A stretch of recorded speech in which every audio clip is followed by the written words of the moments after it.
Assalamualaikum warahmatullahi ta'ala wabarakatuh. Kembali lagi di channel Indra Edu. Nah, untuk kali ini kita akan meneruskan pembahasan yaitu materi pendidikan Pancasila kelas 7 semester 2 kurikulum merdeka bab 4 tentang kebinekaan Indonesia. Adapun sub pembahasannya itu adalah bagian E, keragaman ras dan antar golongan. Oke, seperti biasa sebelum kita lanjut kepada pembahasan materinya, mari subscribe terlebih dahulu channelnya, like, komen, dan boleh share kepada teman-temannya supaya kita semua bisa menebar manfaat yang lebih banyak lagi.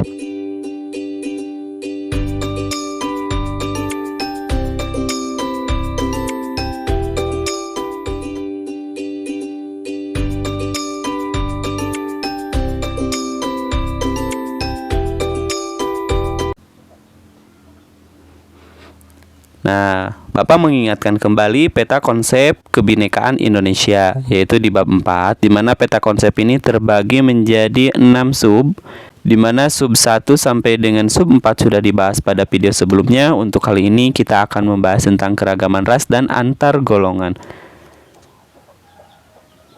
Adapun tujuan pembelajaran, nah, peserta didik diharapkan mampu menghargai dan menjelaskan keragaman ras dan antar golongan di Indonesia. Apa yang kamu pahami dari keragaman ras dan antar golongan? Mari simak penjelasan materinya. Nah, keragaman lain yang terdapat di Indonesia adalah keragaman ras dan antar golongan. Jadi, keragaman lain selain dari keragaman suku, agama, budaya gitu ya, terus juga gender. Nah, ada keragaman lain, di mana keragaman lain itu yang dimaksud adalah keragaman ras dan juga keragaman antar golongan. Ras disebutkan berasal dari bahasa Perancis yang berarti akar. Dengan demikian, ras dapat disebut sebagai akar dari populasi atau kumpulan manusia berdasarkan genetik, tubuh, serta tampilan fisiknya atau fenotipenya. Selain ras, keragaman juga terdapat pada antar golongan masyarakat. Kalian tentu tahu bahwa di masyarakat ada golongan-golongan. Nah, baik golongan berdasarkan pilihan politik, berdasarkan kemampuan ekonomi, maupun dari kegiatannya sehari-hari, semua itu membentuk kebinekaan Indonesia. Yang pertama, keragaman ras. Perhatikanlah fisik teman-temanmu di sekolah. Samakah warna kulitnya mereka semua atau berbeda-beda? Begitu juga matanya, rambutnya, hingga bentuk tubuhnya.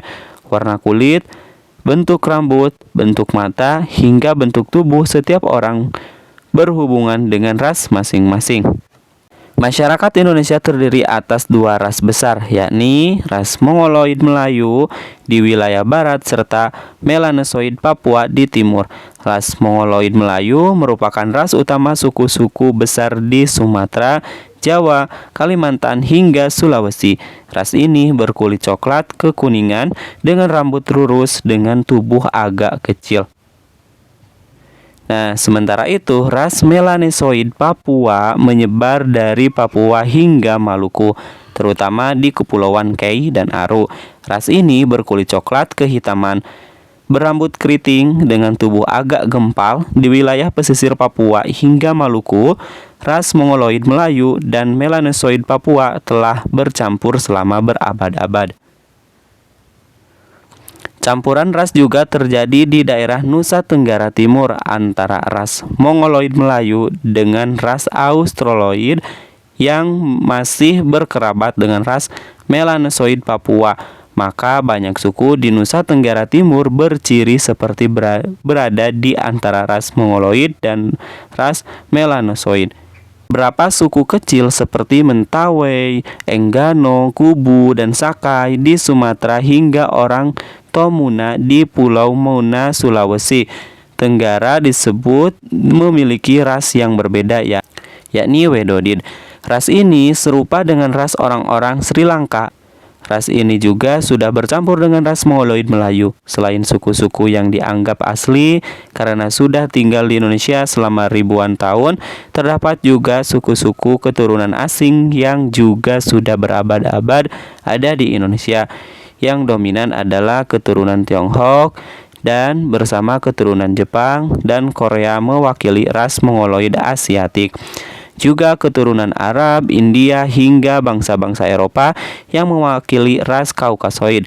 Semua ras tersebut ada dan bercampur baur satu dengan yang lainnya di Indonesia. Keragaman inilah yang ikut memperkaya kebinekaan Indonesia yang mengembangkan saat ini. Kedua, keragaman antar golongan. Perhatikan kembali teman-temanmu di sekolah, serta keluarganya masing-masing. Bukankah mereka bukan hanya berbeda-beda dalam suku, ras, dan agama, namun juga berbeda-beda golongannya. Golongan itu dapat menyangkut tingkat ekonomi, pilihan organisasi dan politik, maupun golongan soal pekerjaan dan kegiatan di masyarakat. Dalam hal ekonomi, golongan masyarakat juga berbeda-beda. Ada orang yang sangat mampu secara ekonomi, ada yang biasa-biasa saja, dan ada juga yang kurang mampu. Anak-anak dari keluarga mampu umumnya punya fasilitas lebih baik, sedangkan yang kurang mampu umumnya lebih mandiri dalam berbagai hal. Semuanya perlu saling menghargai serta mendukung satu sama lainnya. Organisasi serta pilihan politik, setiap keluarga juga bisa berbeda-beda. Yang satu lebih suka mendukung organisasi tertentu dan memilih suatu partai. Yang satu lagi aktif di organisasi lainnya serta menjadi anggota partai berbeda. Maka golongan masyarakat menyangkut organisasi dan pilihan politik pun bisa berbeda-beda pula. Profesi atau jenis pekerjaan juga dapat menjadi golongan yang membeda-bedakan warga. Petani misalnya, lalu bergabung dalam organisasi Himpunan Kerukunan Tani Indonesia (HKTI), nelayan bergabung dengan Himpunan Nelayan Seluruh Indonesia (NHSI), wartawan bergabung dalam Persatuan Wartawan Indonesia (PWI), dan lain-lain. Nah, masyarakat juga dapat dikelompokkan dalam golongan besar, kegemaran, ataupun berdasarkan hobi.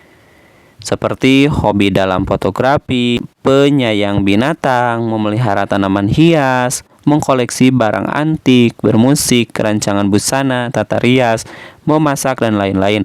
Kelompok hobi itu juga bagian dari golongan-golongan yang berbeda. Baik, untuk pembahasannya dicukupkan sampai di sini terlebih dahulu. Insya Allah kita lanjutkan pada video selanjutnya. Kami akhiri. Assalamualaikum warahmatullahi wabarakatuh.